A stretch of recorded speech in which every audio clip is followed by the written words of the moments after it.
Bienvenue à ce webinaire en ces fortes chaleurs. J'espère que tout le monde va bien. On est ici donc pour 45 minutes environ pour suivre ce webinaire, cette présentation des API et de comment on peut les utiliser dans le cadre du marketing automation, les API NP6. Concernant les questions, n'hésitez pas à me les poser sur le channel. Même pendant la présentation, j'y répondrai. Alors sauf si je vois que c'est une question dont la réponse est contenue dans la suite du webinaire. Hein. Dans ce cas-là, je vous l'indiquerai, mais sinon, je préfère que ce soit une discussion, c'est plus confortable. Donc n'hésitez pas à me dire si vous avez la moindre question ou s'il y a le moindre souci lors de la retransmission. Eh bien, on va commencer, il est 11h31. Donc, comment les API peuvent transformer votre marketing automation? Euh, Déjà, je vais commencer par me présenter parce que je pense pas que vous me connaissiez. Moi, je suis Maxime Arissal, je suis responsable de projet client au sein de NP6. Donc, je fais partie d'un service composé de 4 personnes qui va prendre en charge les développements des clients et les réaliser. Ça peut aller de la prise de besoin à carrément l'implémentation en direct. Donc pour commencer, on va d'abord définir ce que c'est que le marketing automation. On va se baser sur la définition que je vous donne là. Donc qui est que le marketing automation, ça va désigner un ensemble unifié de technologies qui permet à un annonceur donc de déclencher de manière automatisée une ou plusieurs actions marketing en réponse à des comportements et à des réactions de ses clients et prospects. Ici, les mots importants, c'est automatisation. Donc pour ça, ça va nécessiter du code, alors plus ou moins abstrait, plus ou moins caché, mais ça va nécessiter du code, une automatisation. Et comportement également. C'est l'autre mot, comportement et réaction, qui sont les autres mots importants de cette définition, puisqu'on va toujours tenter de réagir en fonction du comportement. On va essayer de s'adapter à son client ou à son prospect. Dans cette présentation, donc, je vais d'abord commencer par faire un petit rappel des API NP6. D'abord, essayer de rappeler qu'est-ce qu'une API. Ensuite, faire un rappel des API NP6, qu'est-ce qu'elles proposent, qu'est-ce qu'elles permettent de faire de manière générale, comment on les implémente. Un certain nombre de contraintes techniques liées à leur implémentation. Et ensuite, donc ça on va essayer de passer relativement rapidement, et ensuite on partira sur la description de différents scénarios de marketing automation. On va essayer d'en brosser quelques-uns, il y en a 4 en tout. Du plus simple à quelque chose de plus complexe. L'idée étant de vous donner des idées, des inputs pour réaliser chez vous, via la plateforme MP6, des scénarios utilisateurs avancés. Donc une fois encore, n'hésitez pas à m'interrompre. On va essayer là de faire une présentation relativement peu technique. Alors on va parler d'API évidemment, on va parler un petit peu de code, on va parler de méthode, etc. Mais on va essayer d'éviter de décortiquer du code. On va plutôt se poser sur la méthodologie et sur la manière de réfléchir ces différents scénarios. Donc un petit rappel sur la présentation d'NP6, c'est une partie sur laquelle on va essayer de passer assez vite parce qu'on n'a que 45 minutes. Donc on est une entreprise bordelaise basée à Bordeaux et à Paris qui vous propose d'automatiser, de réaliser vos activations marketing via différents canaux, email et SMS. L'idée importante là-dedans est qu'on vous accompagne. Voilà, on est une entreprise qui va vous accompagner, qui dispose de nombreux services dédiés à l'accompagnement. On n'est pas qu'une technologie, on est vraiment un partenaire. Donc il y a une partie DMP depuis 5 ans qui va vous permettre de collecter vos données, que ce soit du web ou autre chose. Et ensuite, activation multicanal. On va partir sur les API NP6 tout de suite, parce que l'intérêt c'est quand même de montrer comment on va automatiser différents traitements. Déjà, qu'est-ce que c'est qu'une API? Une Application Programming Interface, c'est-à-dire que c'est un protocole qui va nous permettre d'automatiser un certain nombre de traitements qui sont normalement réalisés à la main via l'interface.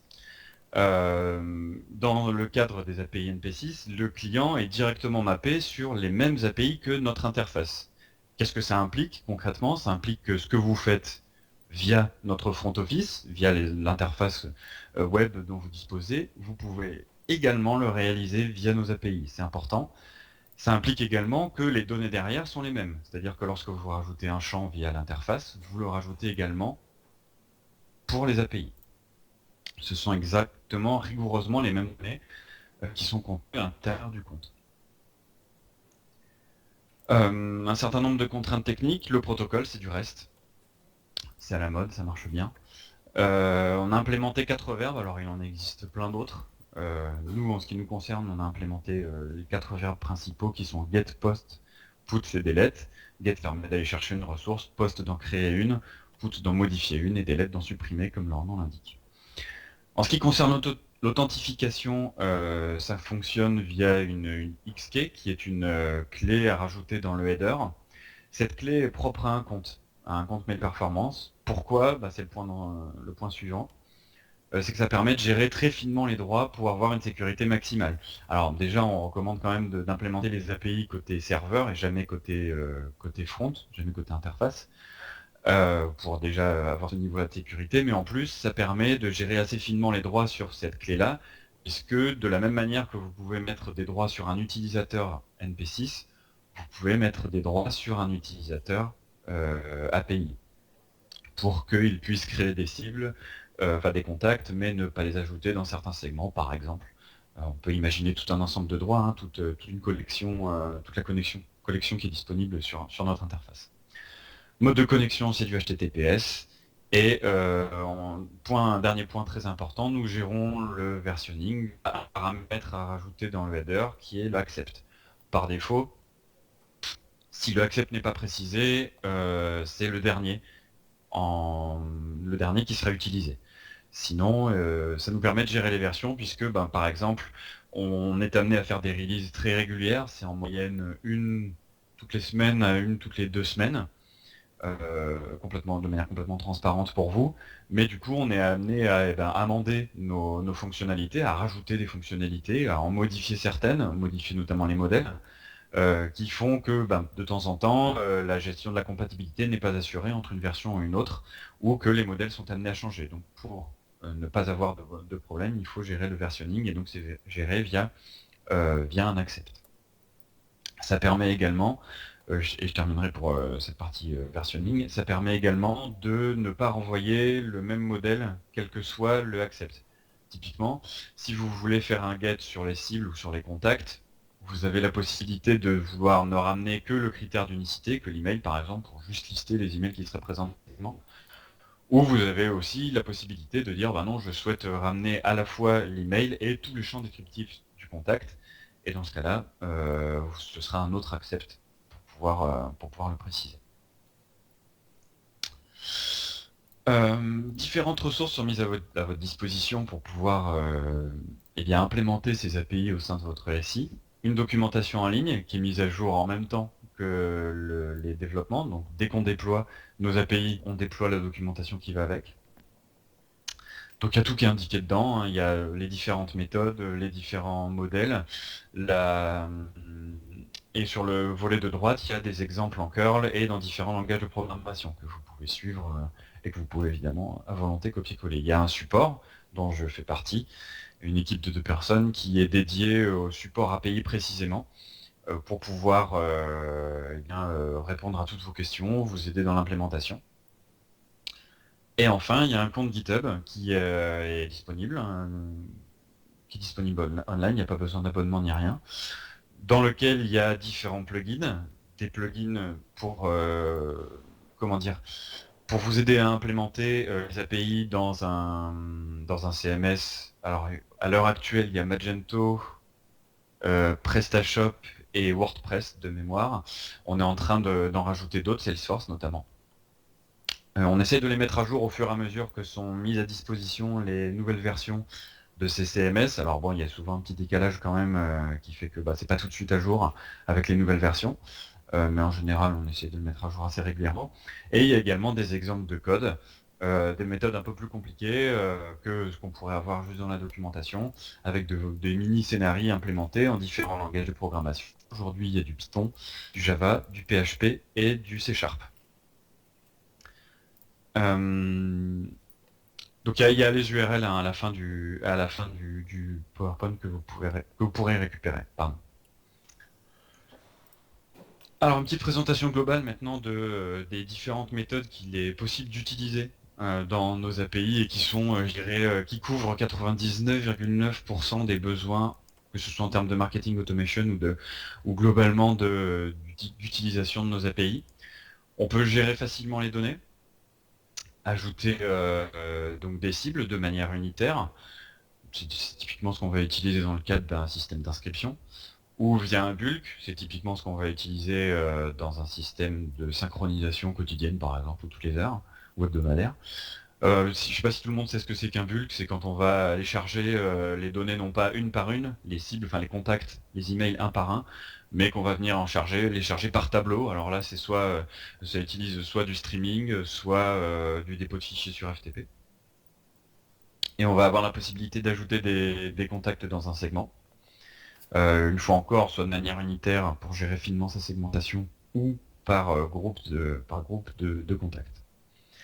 On va pouvoir créer et paramétrer et déclencher des campagnes, que ce soit email ou SMS, exactement de la même manière que vous pourriez le faire sur l'interface, ainsi que déclencher des envois d'email transactionnels, ou de SMS transactionnels évidemment, de manière à pouvoir automatiser ces traitements-là. Vous avez la possibilité d'avoir des statistiques avancées, du filtrage par date et des statistiques délivrabilité, avoir le détail des boons, pouvoir gérer vos red lists assez finement. Donc là, tout ça, ce sont des choses que vous pouvez faire via l'interface et qui évidemment sont possibles via nos API. Il y a quelques petites possibilités en plus qui sont offertes par nos API qui ne sont pas encore disponibles sur l'interface. Il faut savoir qu'il y a un décalage généralement. On développe de manière très agile et on développe en différentes stacks. Donc on va être généralement sur un décalage de 3 semaines entre ce qui est disponible via nos API et ce qui est disponible sur l'interface. Qu'est-ce que ça veut dire concrètement? Ça veut dire concrètement que quand on sort une fonctionnalité, elle sort généralement sur nos API et 3 semaines après, elle va être disponible dans à peu près, je sais pas une science exacte, 3 semaines après, elle va être disponible sur l'interface. En termes de fonctionnalités, il y a les CC/BCC qui sont disponibles sur nos API. Les pièces jointes, alors avec un certain nombre de restrictions évidemment, puisque d'un point de vue délivrabilité, ça peut poser un certain nombre de problèmes, ou du moins de contraintes. Typiquement, on ne peut pas faire autre chose que du PDF, c'est n'est disponible que sur du message transactionnel, et il faut faire attention à la taille de ces pièces jointes. Et également la possibilité d'avoir des conversations avec vos cibles. En termes de statistiques, on va pouvoir gérer les red lists par type et par campagne, c'est-à-dire n'avoir que les red lists administratives ou ce genre de choses. Et les rejets, qui sont des cibles qui auraient été exclues de l'envoi pour une raison X ou Y. Et les segments, on va pouvoir ajouter en bulk, en tableau, directement, ajouter des cibles uniquement via leur critère d'unicité dans des segments. Voilà pour un petit tour d'horizon des API NPCCM. Donc, comme vous pouvez le voir, il y a pas mal de possibilités et on peut se retrouver un peu perdu parmi toutes les possibilités qui sont offertes. Donc, on va maintenant essayer de dérouler différents scénarios. On va commencer par le plus simple et puis après on va aller vers ce qu'il y a de plus complexe. Donc, on va commencer par juste de la synchronisation d'une base de données et un trigger simple.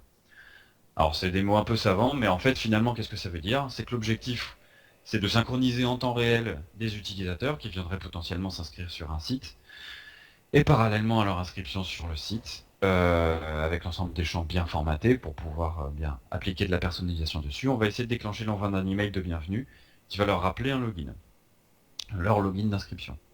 Donc comment ça va se passer? On va leur envoyer, ils vont s'inscrire, comme vous pouvez le voir ici, sur un formulaire avec les différents champs descriptifs, le nom, prénom, etc. Ils vont renseigner un certain nombre de champs qui va leur permettre de définir les différents attraits qu'ils peuvent avoir pour les produits. Et ensuite, on leur enverra un petit mail avec un bon de commande de 5 € qui leur rappelle également leur login de connexion. Un email de bienvenue, quoi. Donc il y a quand même un certain nombre de questions à se poser avant, toujours, de commencer une implémentation via les API. Alors j'en ai mis 5 là-dedans. En fait, il y en a surtout 2 principales. C'est savoir comment on veut synchroniser les cibles, enfin les contacts, et surtout que faire en cas d'erreur. Ensuite, on peut se dire que le login, s'il est temporaire par exemple, Si c'est une donnée qu'on n'a pas besoin de rappeler dans les emails, dans les newsletters ou dans le reste des emails, il n'y a pas forcément besoin de le stocker à l'intérieur de la fiche cible. Le nom et le prénom, oui, généralement, mais le login, c'est une information volatile. On pourrait se poser la même question, par exemple, pour un mot de passe. Il n'y a pas franchement vocation à stocker le mot de passe sur Mail Performance, sur NP6. Il n'y a généralement pas besoin de segmenter dessus. Et c'est aussi généralement une information qui est plutôt volatile. Donc du coup, une fois qu'on a répondu à ces différentes questions, alors là on va s'imaginer dans un cadre tout à fait standard. On veut mapper les cibles. Donc ce qu'on veut, c'est que si elles n'ont pas été, si elles existent, on va les mettre à jour. Si ce n'est pas le cas, on va les créer. On va mapper les différents champs. On va créer un template, donc qui sera de type message. Et ensuite, on va mettre à l'intérieur de l'email avec le nouveau système de gestion de personnalisation mis à disposition dans NP6, on gérer les erreurs. Donc on va faire un put sur la route target. On va mettre à jour les champs à l'intérieur dans le JSON. Ah oui, j'ai oublié de le dire, c'est du JSON pour nos API. On va créer un template dans NP6CM de type email message. Et à l'intérieur, avec le nouveau système, donc c'est ce que je disais, on peut mettre à disposition un système de gestion d'erreurs qu'on appelle des erreurs utilisateurs, qui dirait par exemple, s'il n'y a pas de login à l'intérieur de l'email, n'envoie pas cet email, c'est qu'il y a eu une erreur lors de la création du compte, par exemple. Là, je ferai pas de démo de la plateforme parce qu'on n'a pas énormément de temps. N'hésitez pas à revenir vers nous pour prendre rendez-vous pour avoir une petite démonstration de ce module-là de création d'erreurs. On peut même mettre des petites fonctions de JavaScript à l'intérieur qui vont contrôler que le contenu est bien formaté, ce genre de choses. Voilà comment on a répondu à une problématique très simple d'envoi d'email de bienvenue avec 2 appels et une création de messages avec 2 API. Voilà, l'idée c'est vraiment de rester très simple. On va passer à un deuxième scénario un tout petit peu plus poussé qui est l'implémentation du catalogue client. Aujourd'hui, dans la fiche cible, c'est un ensemble de champs qui vont être très descriptifs des personnes. On pourrait les rapprocher d'une table en système de gestion de base de données, on pourrait les rapprocher d'une table d'individus. On intuite assez facilement que si on veut gérer un catalogue où un individu peut être lié à N produits, ces N produits et leur description, il vaut mieux pas les gérer dans la fiche cible. Il vaut mieux les gérer dans un système annexe, qui est un système que nous mettons à disposition pour vous, qui est un système de table externe, où vous avez la possibilité de mettre des produits, des prix, des stocks. Alors ce qu'on appelle produit, c'est au sens très large. Produit, c'est pas forcément quelque chose de matériel, on va gérer depuis un catalogue produit vraiment de type outils de bricolage, ce genre de choses, à des voyages, des rendez-vous également, des alertes, des petites annonces. On peut vraiment mettre tout ce qu'on veut à l'intérieur de ces tables de produits. On va pouvoir également faire du mapping dans ces tables de produits pour lier des prix à des stocks et à des produits. Ou pour pouvoir par exemple régionaliser ces stocks et ces produits. Nous avons certains de nos clients qui régionalisent leurs prix. Ce ne sera pas le même prix si vous allez en magasin pas très loin à Bordeaux ou dans la région parisienne. Ce ne sera pas le même prix. Il y a besoin de régionaliser ces prix-là. Et donc du coup, ils le font via ces tables externes-là. Donc du coup, ça c'est utilisable via nos API aujourd'hui.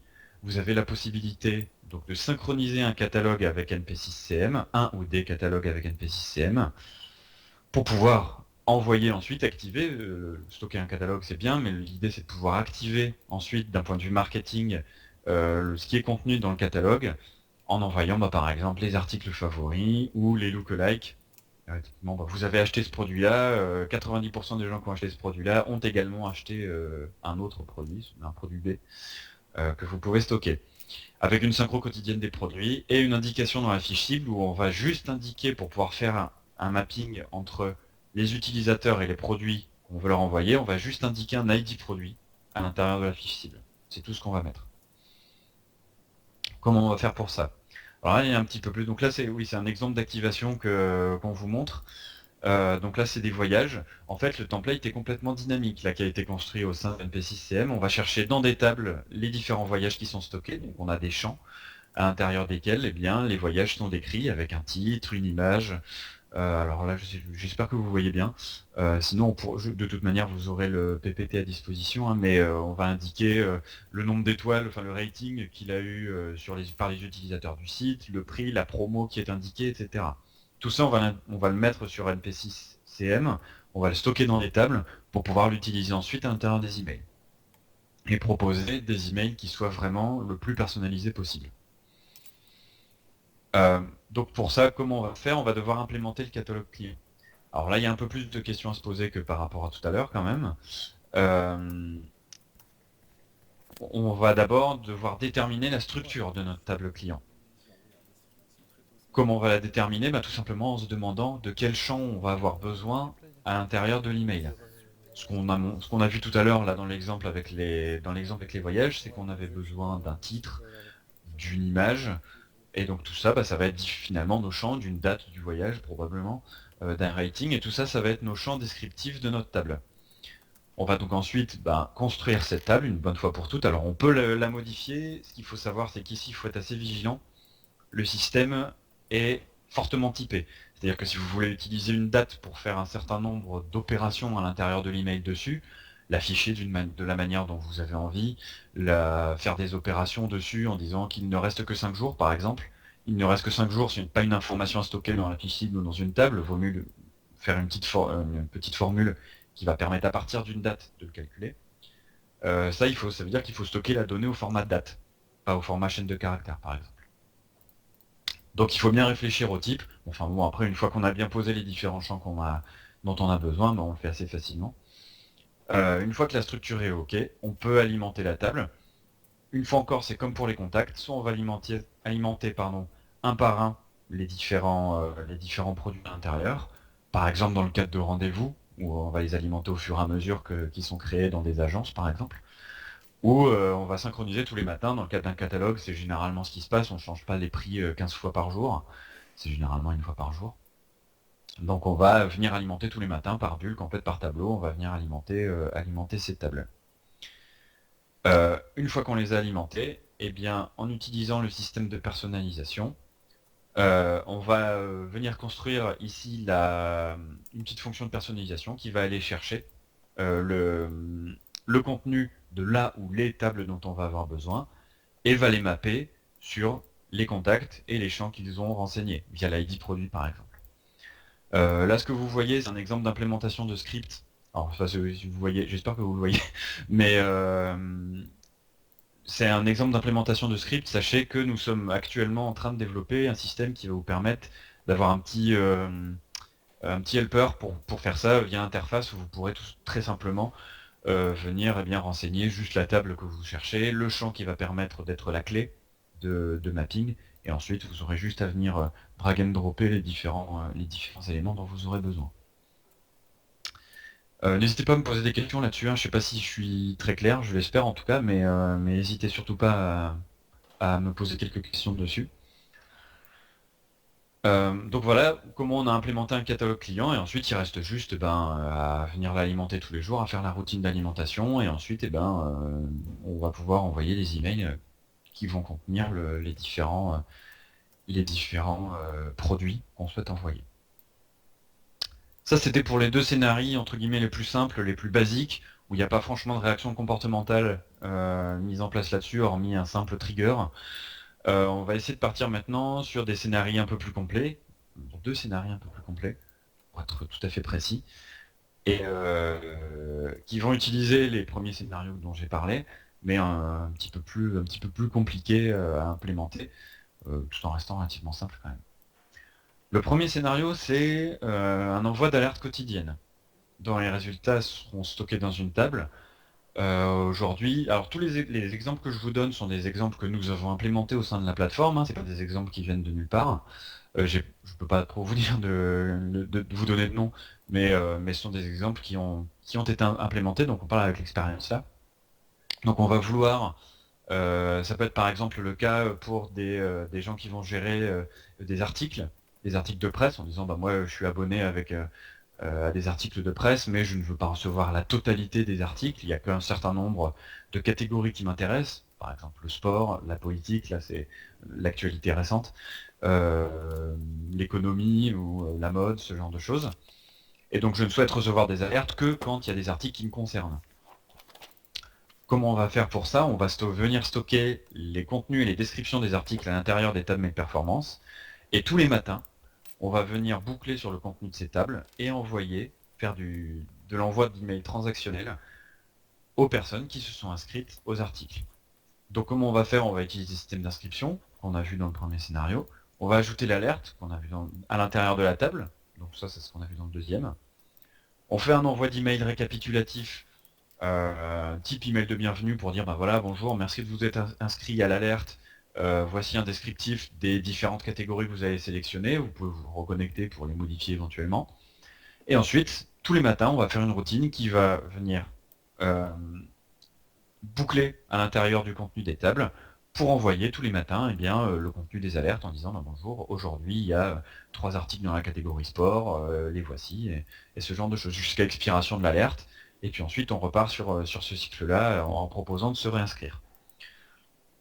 Un scénario relativement simple, on peut mettre ça à disposition pour plein de choses, hein, des alertings pour des annonces par exemple, on peut imaginer ce genre de choses. Comment on fait ça? On fait un put sur target pour venir modifier la cible et mettre les appétences finalement, les catégories qu'elle a préférées au sein des champs de la fiche cible. On va poster pour faire un envoi de message avec le récapitulatif des différents thèmes que la personne aura choisi. On va venir poster à l'intérieur de la table la description de l'alerte, et ensuite tous les jours, on va venir lire et envoyer le contenu des alertes, enfin le contenu des emails en les mappant comme ça. Ce que ça permet, c'est de garder un contact avec les personnes et de vraiment personnaliser au mieux le contenu des emails. Ça permet d'optimiser déjà le clic, d'optimiser les ouvertures, de faire vraiment de l'ouverture volontaire et ensuite d'optimiser la délivrabilité. Ça permet d'avoir un contact au plus près avec vos différents contacts. Donc ça c'est le premier scénario, qui est donc là un scénario d'envoi quotidien en fait d'alerting. Le second scénario, c'est un système de relance par email. Là c'est un scénario qui devrait permettre de bien qualifier les bases de données lors de l'inscription. Comment on va fonctionner? On va fonctionner par un système de relance par email. Qu'est-ce que ça veut dire? Ça veut dire qu'on va envoyer un email de bienvenue à la personne qui s'inscrit sur notre site web. Et via le système de conversation, dont j'ai parlé un tout petit peu plus tôt, on va contrôler l'état de la personne 24 heures après. Il faut savoir que la plupart des boons, il faut récupérer les résultats à 24 heures après, parce que parfois les systèmes de FAI pendant 24 heures les emails. Ça tente de renvoyer pendant 24 heures. Et du coup, on va essayer, si jamais on a une notification nous indiquant que la cible est en NPAI et donc n'a pas reçu l'email, nous allons basculer sur un système d'envoi de SMS, si la personne était victime SMS, pour lui stipuler de se connecter sur son espace client et de bien remplir son adresse email, qui est sans doute une erreur. Comment on va faire pour ça? On va venir faire un put sur target, comme on l'a fait tout à l'heure. On va faire un post sur send message. À J+1, on va venir aller chercher les informations de conversation. On va faire un get donc sur conversation pour savoir le résultat de l'envoi d'email. Et si on détecte que dans ce get-là, on a une réponse en hard bounce, on va refaire un post en send message, mais cette fois-ci en SMS, en stipulant à la personne, en lui demandant de bien vouloir se connecter sur son espace client afin de pouvoir l'amender et le modifier pour inscrire une adresse email qui soit valide. On peut même faire, j'ai vu ça récemment, je ne sais plus sur quel site, où une adresse email était pleine, enfin la boîte mail était pleine et où du coup il y avait indiqué bonjour, merci de bien vouloir modifier l'adresse email que vous avez renseignée. Une fois encore, là, ça va permettre de bien qualifier la base de données et d'avoir le moins de boons possible lorsque vous enverrez, ce qui est toujours une bonne chose. Voilà pour un deuxième scénario un tout petit peu différent. Je voudrais revenir du coup, si vous n'avez pas trop de questions, sur les différents avantages. Ça permet d'automatiser tous les traitements qui sont faits depuis l'interface. La gestion des boons, par exemple, là, ça permet de ne pas faire de campagne de requalification, ce genre de choses. Ça les automatise complètement. Ça permet d'accompagner l'utilisateur sur la totalité de son cycle de vie, de son inscription jusqu'au renseignement d'une alerte et puis jusqu'à l'expiration de celle-ci. Et donc de garder le contact avec lui, d'être au plus proche de ce qu'il souhaite.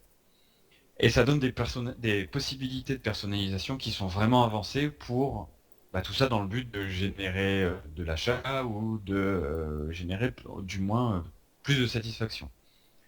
À titre indicatif, j'ai indiqué là dans ce tableau combien de temps on met en moyenne pour implémenter les différents scénarios. Alors il faut savoir que c'est une moyenne très large. Typiquement le scénario basique, j'ai mis une demi-journée. Il faut savoir qu'on l'a déjà fait en une demi-heure. Voilà, c'est tout à fait possible, c'est 2 appels en reste, si le système est suffisamment agile, on peut le faire en une demi-heure. Le scénario avancé, le deuxième, c'est 2 jours. Pourquoi Parce qu'il faut bien réfléchir au système de table, à la construction des tables. C'est quelque chose qui n'est pas anodin et qui est très engageant, pas très engageant, mais qui est engageant, qui peut être parfois un peu lourd à modifier, donc du coup il faut bien réfléchir avant de se lancer. Et le scénario 1 et 2, dans le sens où il y a du comportemental, donc il faut anticiper des réactions, et il y a un peu plus de temps d'implémentation. Quelques conseils de mise en œuvre et de mise à disposition. Tout ça, tout ce système de personnalisation, c'est possible et bien grâce aux possibilités qui sont offertes par les nouveautés du content designer, là, tout le fait de pouvoir aller chercher des données dans des tables externes, dans du contenu externe, de pouvoir mapper des données, de pouvoir faire des petites fonctions de personnalisation, tout ça c'est le content designer, donc n'hésitez pas à nous demander une démo de ce système-là. C'est facile à mettre en œuvre lorsque les use cases sont clairement définis. Si je pouvais donner un seul conseil, si jamais je devais donner un seul conseil là-dessus, ce serait de clairement définir les use cases. Ça fait gagner un temps fou. Bien poser toutes les contraintes et pas hésiter à effectuer des simulations, à s'imaginer bien si à cet endroit ça plante, qu'est-ce que je fais? Qu'est-ce que je souhaite si jamais j'ai un retour d'erreur? Si jamais la cible existe déjà, par exemple le contact s'est déjà inscrit, qu'est-ce que je fais? Si jamais il ne s'est pas inscrit, qu'est-ce que je fais? Vraiment bien anticiper les différentes réactions possibles et les différents renvois de messages possibles. Donc ça c'est vraiment ça qui est tout à fait stratégique au niveau du temps. Au niveau du temps d'implémentation, c'est le fait d'avoir clairement défini les use cases avant. Sachez que vous avez la possibilité de disposer d'un accompagnement de la part de NP6. Cet accompagnement, il peut prendre plein de formes différentes. Il va de la prise de besoin, juste une demi-heure où on va juste vous aider en disant ok de quoi vous avez besoin et mettre en face des différents besoins les lignes de la documentation par exemple en vous disant ok pour faire ça vous allez avoir besoin de telle méthode et ensuite on vous laisse implémenter. Ça va jusqu'à la possibilité de workshop, d'ateliers pour pouvoir soit proprement dessiner les différents use cases si vous en avez plusieurs. Ça peut même aller jusqu'à l'implémentation chez vous. On peut mettre en place des ateliers de développement avec vos développeurs pour vous aider à implémenter ces différents use cases. On met à disposition, et c'est fortement recommandé, un environnement bac à sable qui est entre guillemets neutre au niveau des cibles. Vous pouvez passer sécurisé, voilà, vous pouvez pas, il n'y a pas la possibilité de faire une boucle infinie pour envoyer, qui ferait que vous enverrez plein de mails. Donc tout ça c'est fortement recommandé, la bascule est plutôt facile à faire, on vous aide à la faire en plus. Et enfin pour ouvrir un tout petit peu la présentation, on en avance, du coup vous pourrez poser toutes les questions que vous voulez. Pour ouvrir un tout petit peu sur ce qui est à venir et sur le futur, en termes d'API et de marketing automation, ce que nous allons mettre en place c'est des scénarios préécrits sur Git. Vous verrez un certain nombre de mini-scénarios, type envoi de construction d'un segment repoussoir et envoi d'une campagne dessus, ce genre de choses. C'est pas vraiment ce qu'on appelle du marketing automation, c'est plutôt l'association de différentes méthodes. Donc on va écrire là vraiment les différents scénarios dont je vous ai parlé, on va les écrire sur Git dans les différents langages. Donc vous n'aurez plus qu'à les copier-coller et à les adapter un petit peu à votre système d'information. Et on va également permettre la mise en place d'une mise à disposition graphique. Alors là, c'est à venir un peu plus tard, dans un temps un peu plus longtemps, mais une mise à disposition graphique des différents scénarios que vous avez mis en place pour pouvoir les voir et les observer. Et les éditer, évidemment. Je crois que je n'ai rien oublié. Non. Eh ben, n'hésitez pas, si jamais vous avez la moindre question, du coup, dans le chat, à la poser, ça permettra de discuter un petit peu. Sachez que si, enfin, l'équipe, l'atelier, les workshops, etc., c'est avec moi que vous les feriez, hein, avec l'équipe support API. Donc voilà, n'hésitez pas à me poser des questions, du coup, si jamais vous avez des interrogations.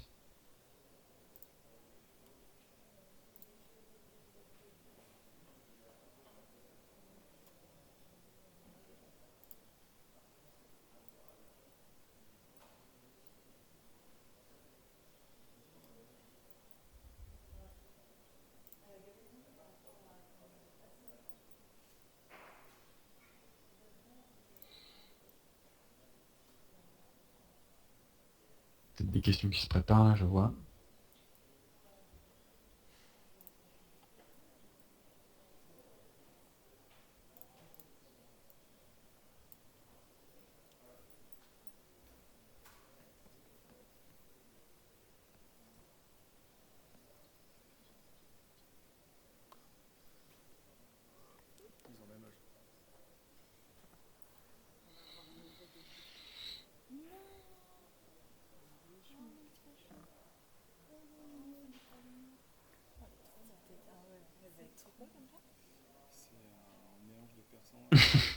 Je vous en prie.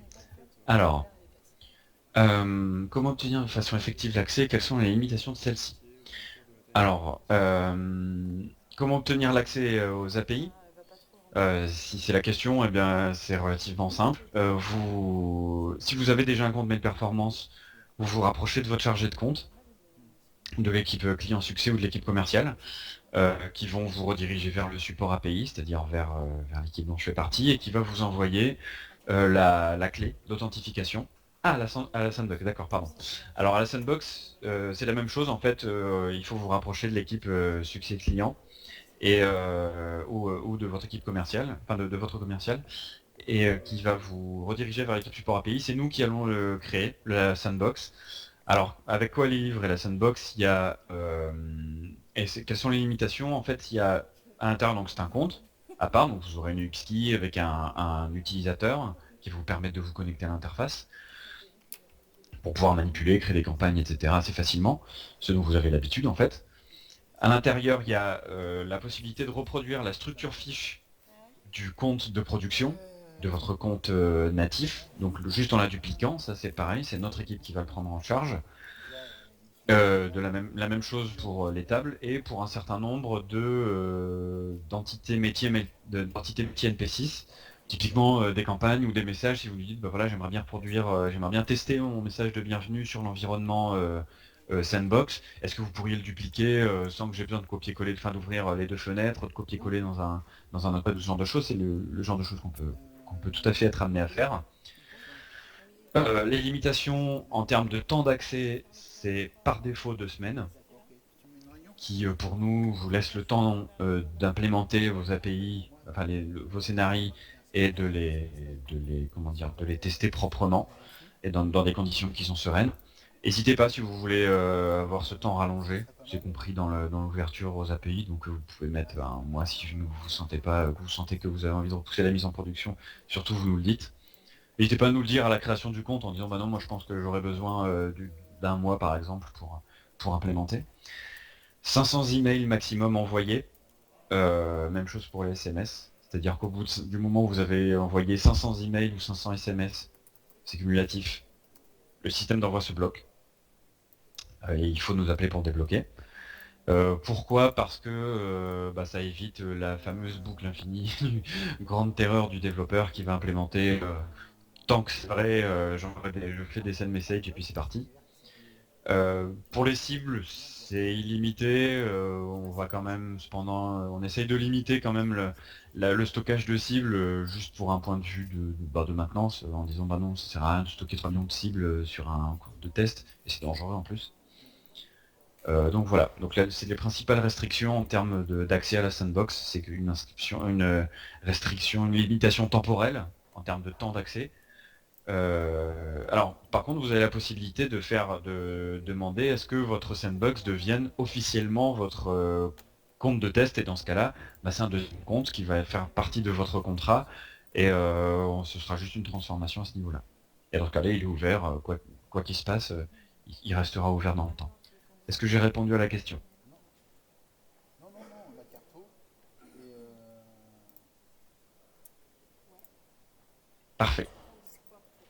bah, Est-ce qu'il y a d'autres questions? ouais, c'est-à-dire, tu sais, Alors sur les sandbox, certains, c'est comment dire, c'est une bonne pratique hein, de le faire. C'est comme le fait de réfléchir au cas d'erreur. Ça peut paraître, c'est ça. comment dire, un peu rébarbatif bah voilà, c'est quelque chose auquel on ne pense pas toujours en fait quand on implémente les différents scénarios. C'est naturel, on pense toujours au cas où tout va bien et où tout va bien se passer dans le tunnel, dans le tunnel d'acquisition. Mais il se peut que, bah, pour une raison X ou Y, bah, ça ne se passe pas bien. Et il faut toujours réfléchir à ces erreurs-là.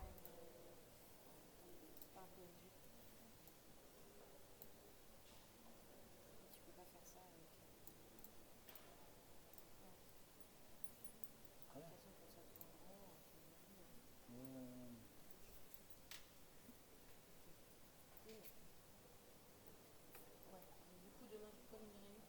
Euh, ouais, parce que moi je pense qu'il faut mettre des indicateurs, tu sais, de qualité, des grands indicateurs de qualité.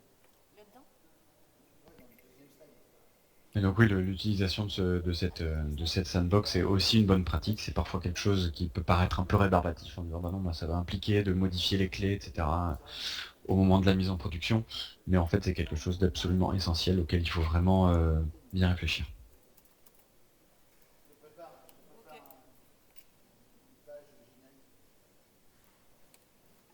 Bonjour. Donc oui, oui, bien sûr, il y a la possibilité de faire des systèmes plus complexes. Bah, typiquement celui dont j'ai parlé avec les NPAI.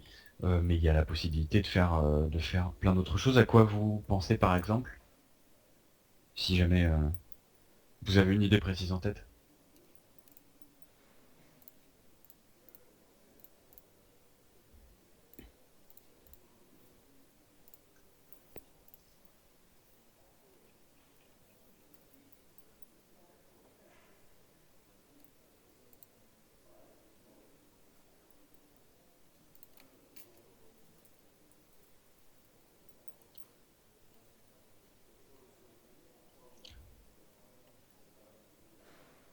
Oui, oui, tout à fait. Oui, oui, avec le mail d'inscription, on peut typiquement lui envoyer un bon de réduction, par exemple, à l'intérieur de l'email de bienvenue, ce genre de choses, qui sera stocké pareil dans une table avec ce système-là.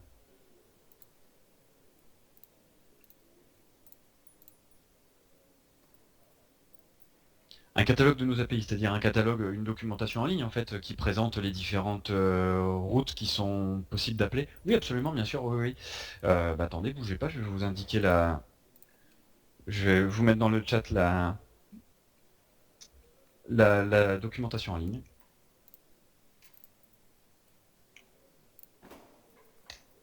Voilà. Hop. Vous allez sur cette documentation-là et vous avez les différentes méthodes. Alors, euh, vous avez les différentes méthodes qui vont être décrites. C'est une documentation qui est technique, c'est à destination des développeurs qui vont implémenter ces API au sein de votre système. Ça peut vous donner une indication de ce qu'il est possible de faire avec nos API. C'est pas ça qui va forcément guider la mise en place d'un scénario. Mais ça va vous permettre effectivement de voir bah, ce qu'il est possible de réaliser. Alors après, souvent, c'est le contraire qu'on peut constater, c'est ça ouvre un peu trop le champ des possibles.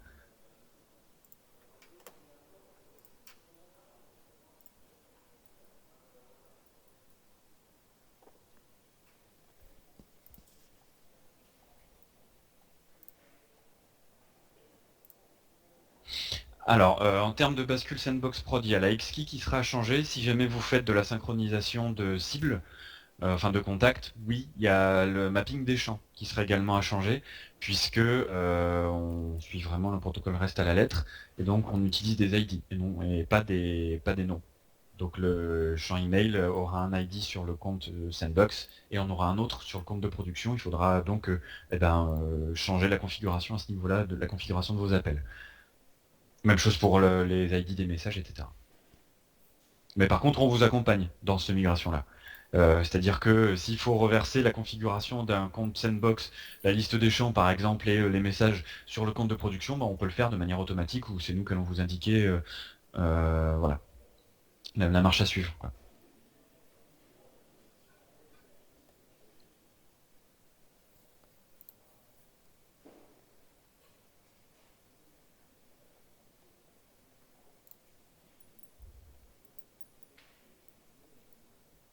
En termes d'exemple, juste pour revenir sur la question d'avant, je pense par exemple à aussi quelque chose qui est possible de faire qu'on fait avec les tables, c'est un système de gestion de fluctuation des prix. Vous savez que par exemple pour des voyages en avion, les prix peuvent fluctuer beaucoup, même plusieurs fois dans la journée, et en fonction, vous pouvez vous abonner, là c'est un petit peu le système d'alerte dont j'ai parlé juste avant. On a mis ça en place pour un de nos clients qui en fait, on va envoyer à la personne les fluctuations des vols qu'elle a choisis, sur lesquels elle s'est inscrite, en lui disant bah attention, vous avez choisi, vous êtes inscrit pour un vol pour Lisbonne au hasard.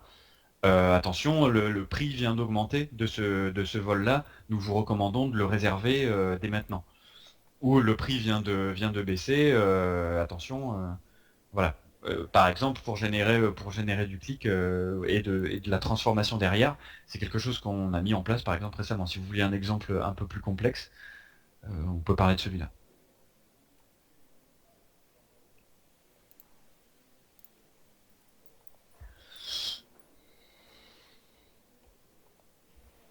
Alors, autre question, rencontre à notre dernière rencontre. Alors, la doc annonce D. Du coup, j'ai pas la fin de la question. Je suis désolé.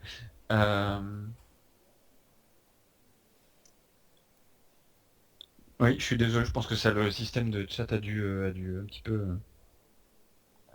peu planter. C'était loin implémenter le système avec les alertes pour les systèmes de hausse et de baisse.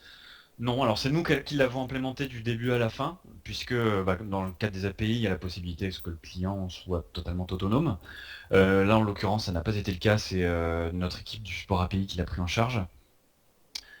Et de mémoire, c'est ce qui est fait, ça a été le temps de bien poser la structure des tables et de bien paramétrer, parce que c'est nous qui avons également réalisé via notre studio les templates des emails, le temps de bien réaliser l'implémentation de la... Ça a pris 3 jours, je crois, de mémoire, 3-4 jours, test compris, quoi.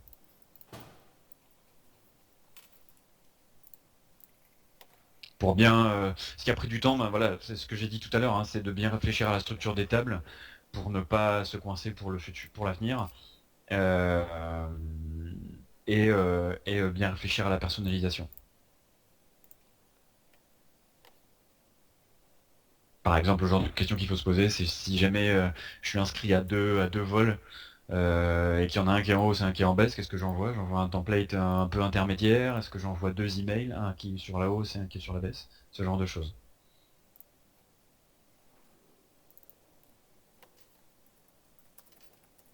Et c'est ça qui a pris, qui peut potentiellement prendre un peu de temps parce que ça a des implications techniques derrière.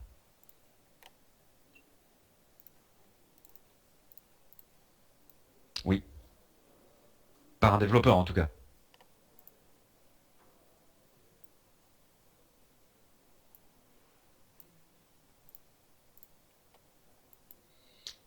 Il y en a certaines qui peuvent l'être, si, de règles de base, mais là, en l'occurrence, elles étaient vraiment spécifiques à cette utilisation-là. À la structure, elles étaient spécifiques à la structure de table, elles étaient spécifiques au cas, vraiment à ce cas précis-là. Donc oui, c'est pour ça que nous avons implémenté à la main.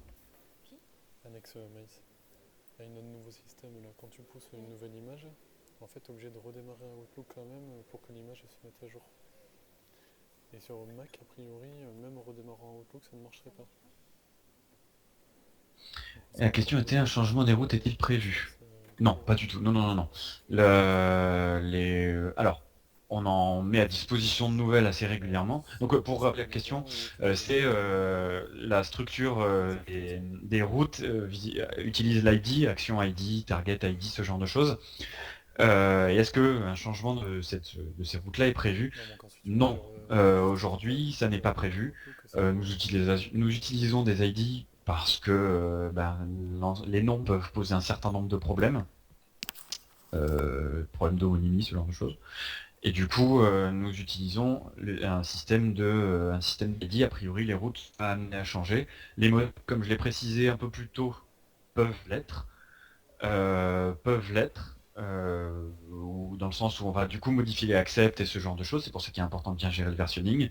Les routes, c'est peu probablement non, mais par contre, des nouvelles à disposition. Pour préciser les choses, par exemple, pour les redlists, pour avoir visité une campagne, on a mis à disposition des routes un peu plus précises.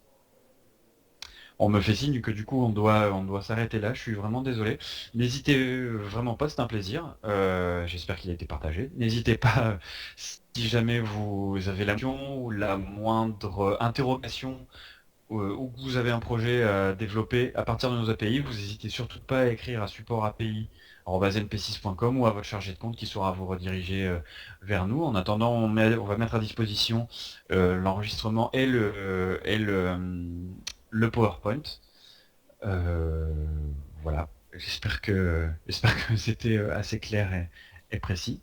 Je vous souhaite en tout cas à tous une bonne journée et puis à bientôt.